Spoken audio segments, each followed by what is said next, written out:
আজকে হলো বৃহস্পতিবার। না, বাঙালিদের কাছে এটা লক্ষ্মীবার। এই দিনে আমাদের প্রায় সব বাঙালি বাড়িতেই লক্ষ্মীর ঘট পাতা হয়। আগের ঘরটা সরিয়ে পরের নতুন ঘরটা পাতা হয়। সেই জন্য মোস্টলি সবার একটু বেশি টাইম লাগে নর্মাল দিনের থেকে।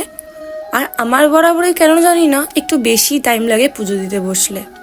আগেও কিন্তু আমাদের বাড়িতে ফটোতেই পুজো দিতাম, তখনও যেমন আমার একটু বেশি টাইম লাগতো, এখন বোধহয় তার থেকে অনেকটা বেশি টাইম লাগে। গত কার্তিক পুজোর সময় আমরা আমাদের বাড়িতে কার্তিক ঠাকুরের সাথে সাথে নিয়ে আসি লক্ষ্মী, গণেশ, রাধাকৃষ্ণের মূর্তি। তো সেগুলোতে এখন যেমন যাদের বাড়িতে আছে তারা নিশ্চয়ই জানবে, তাদের বস্ত্র পরিধান করা, স্নান করা, নতুনভাবে সাজানো, তাদের সাজিয়ে গুছিয়ে রাখা, এইগুলো হয়েই থাকে। তো সেই জন্য টাইমটা একটু বেশি লাগে। আর যেদিনকে হচ্ছে এই বৃহস্পতিবার দিন, যেদিনকে এই শাড়িটা পরানো হয়, এই শাড়িটা একটু বেশি লম্বা আর বেশি মোটা শাড়িটা। এই শাড়িটা পরলে লক্ষ্মী ঠাকুরের জানি না কেমন লাগে, কিন্তু আমাদের দেখতে অনেক সুন্দর লাগে। এই শাড়িটা পরানোও খুব কষ্টকর, খুব সুন্দর করে সাজিয়ে গুছিয়ে পরলেই শাড়িটা সুন্দর হয় পরানো, এবং দেখতেও খুব সুন্দর লাগে। প্যাঁচাটা একটু ঢেকে যায় ঠিকই, বাট সেটাকে খুব সুন্দর করে আমরা সাজিয়ে রাখি, চেষ্টা করি সাজিয়ে রাখার জন্য। তো এই হচ্ছে প্রায় পুরো লোকটাই আমি তোমাদের দেখাচ্ছি এখান থেকে। আর দেখো, তোমাদের সাথে কথা বলতে বলতে আমি প্রায় শাড়িটা পরিয়েই ফেলেছি। ঠিক যেমন আমরা ম্যাচিং করে নিজেরা শাড়ির সাথে হাতে কানে গলায় পরি, এখনও ঠাকুরকেও আমি ঠিক তেমন করে রেডি করে দেব, হাতে কানে গলায় দিয়ে।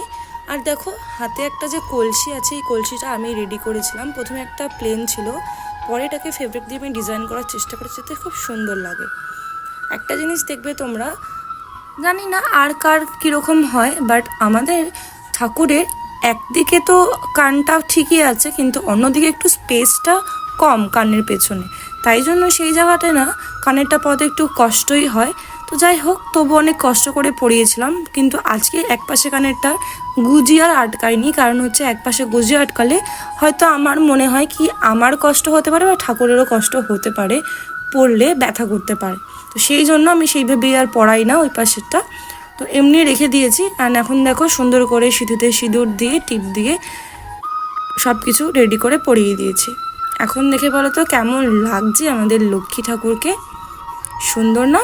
তারপর স্নান করতে গিয়ে দেখলাম কৃষ্ণ ঠাকুরেরও সিঙ্গারটা হালকা উঠে গেছে, তো তাই জন্য তাকেও সাজিয়ে দিলাম সুন্দর করে। তারপর সুন্দর করে সবাইকে নিজের জায়গায় বসিয়ে জল মিষ্টি দিয়ে পুজো দিয়ে আমি উঠে পড়লাম।